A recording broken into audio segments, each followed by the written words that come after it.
किसी को मारने में तुम्हारी मदद चाहिए। तभी तान्या जाकर एक पुरानी सी लकड़ी की कुर्सी पर बैठ गई।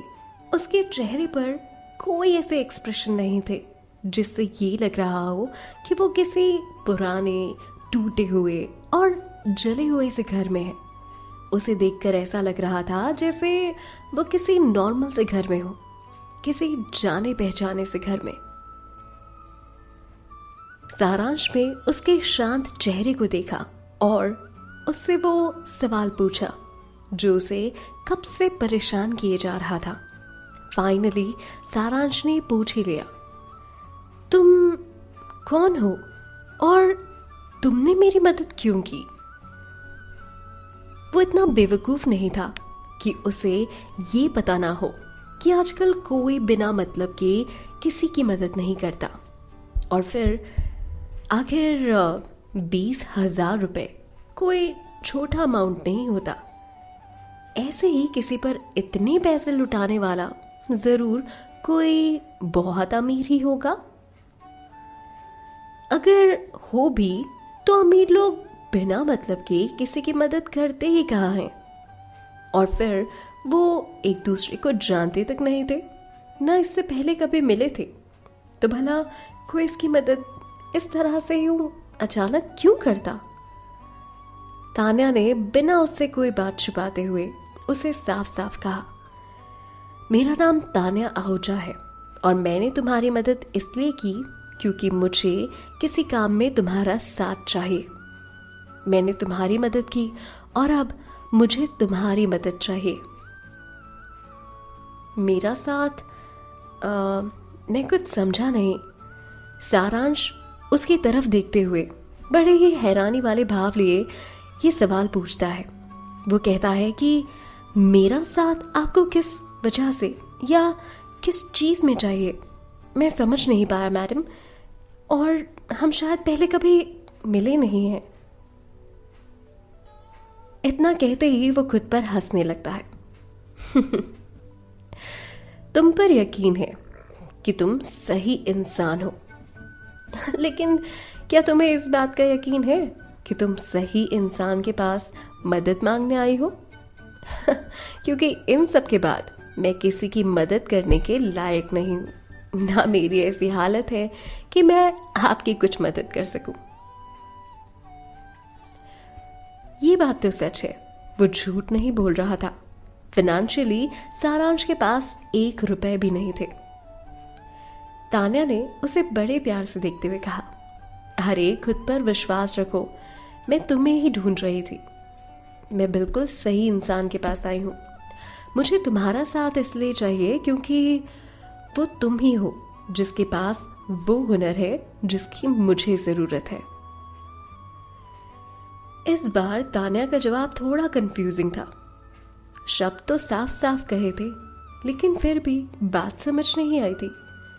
सारांश अब बहुत कंफ्यूज हो चुका था, इसलिए उसने फिर से पूछा, मुझे नहीं लगता कि मैं तुम्हें समझ पा रहा हूं। मतलब तुम साफ साफ क्यों नहीं बोलती? अगर मेरे बस में हुआ तो मैं तुम्हारी मदद जरूर करूंगा। तुमने मेरी मदद की है, अगर मैं कर सका तो मैं क्यों मदद नहीं करूंगा तुम्हारी? पर साफ साफ तो बताओ। तभी तान्या ने मुस्कुराते हुए उसकी तारीफ करते हुए कहा, मुझे साफ बोलने वाले लोग बहुत पसंद है।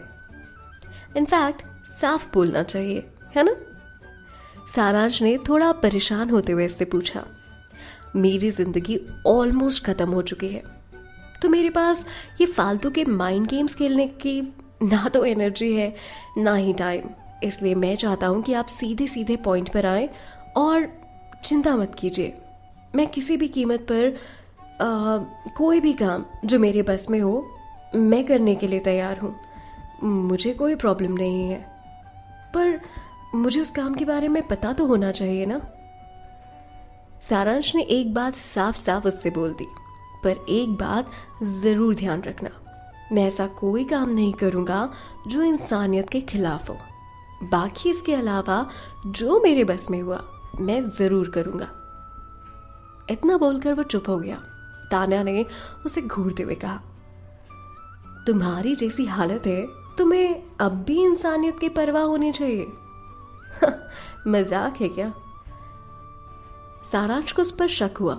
उसे लगा कि जरूर इसे मेरा साथ किसी गलत काम में ही चाहिए। कहीं किसी को मरवाने का इरादा तो नहीं?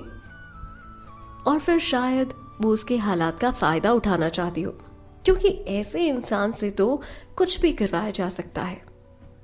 हालांकि सारांश को उस औरत पर शक हो रहा था कि वो कोई गलत इरादे से या किसी गलत काम करवाने से या किसी प्लानिंग या साजिश के तहत तो नहीं आई है। पर जब तक वो ये सब कुछ सोचता, ये सब उसका अंदाजा था। उसके पास इन सारी बातों का कोई सबूत नहीं था, क्योंकि अब तक तान्या ने उसे बताया नहीं था कि उसे किस काम में मदद चाहिए। इतना सब कुछ सोचकर सारांश ने उसे साफ साफ कह दिया, अगर ऐसा है तो मैं आपसे कहूँगा कि आप यहाँ से चले जाइए। हाँ, आपने बिल्कुल ठीक कहा कि मेरे हालात बहुत ख़राब हैं, पर फिर भी इंसानियत के खिलाफ कुछ करने से बेहतर है कि मैं खुदकुशी कर लूँ, और मैं खुशी खुशी कर सकता हूँ, पर मैं ऐसा कोई काम नहीं करूँगा जिससे मुझे अपने आप से घिन होने लगे। तान्या ने उसे इग्नोर करते हुए उसके घर में चारों तरफ देखा। फिर उसकी नज़र एक लकड़ी के पलंग पर पड़ी जो काली दीवार से सटा कर रखा हुआ था। तान्या उसे बड़े ही ध्यान से देख रही थी। वो बेड चारों तरफ से टूटा हुआ था, पर उसे किसी तरह की लकड़ी के टुकड़े से सहारा देकर टिका कर रखा था। हटाने की नजर उस लकड़ी पर जाकर टिक सी गई। घूमती फिरती नजर एक ऐसी चीज पर तो अटकेगी ना, जो दीवार के कोने में घुसकर डरी हुई सी बैठी हो क्या रहा था घर में, वो सब कुछ समझने की कोशिश कर रही थी। अचानक से तान्या की नजर जब उस डरी सहमी हुई सी लड़की पर पड़ी तो तान्या वहीं ठहर गई। उस लड़की के बाल बिखरे हुए थे। वो चुपचाप अपने घुटनों को गले लगाए डरी हुई सी, कहीं खोई हुई सी, सहमी हुई सी बैठी हुई थी, जैसे मानो वो सबसे डरी हुई हो। तान्या को उस कमरे में आए हुए कुछ देर हो चुकी थी, पर उस लड़की ने उसे वहां होने का कोई रिएक्शन ही नहीं दिया था। ना उसने कुछ कहा, ना कोई एक्सप्रेशन दिए। मामला बड़ा पेचीदा सा हो रखा था। उसे कोई फर्क नहीं पड़ रहा था कि वो लोग वहाँ क्या बातें कर रहे हैं और वो कौन है, कहाँ से आए हैं। उसे इन सारी बातों से कोई लेना देना ही नहीं था। वो बस चुपचाप डरी सी, खोई हुई सी वहाँ बैठी हुई थी।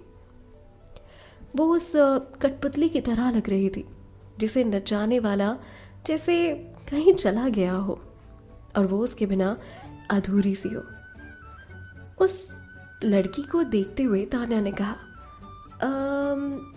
अगर मैं तुम्हें किसी को मारने में मेरी मदद करने के बदले तुम्हारी बहन के लिए बहुत अच्छी, बहुत ही अच्छी जिंदगी का ऑफर दूं, तो क्या तुम तब भी यही कहोगे? सारांश उसकी बातें सुनकर हैरान हो चुका था। 2 मिनट के लिए तो मानो उसके शब्द कहीं खो से गए थे और वो कुछ बोल नहीं पाया।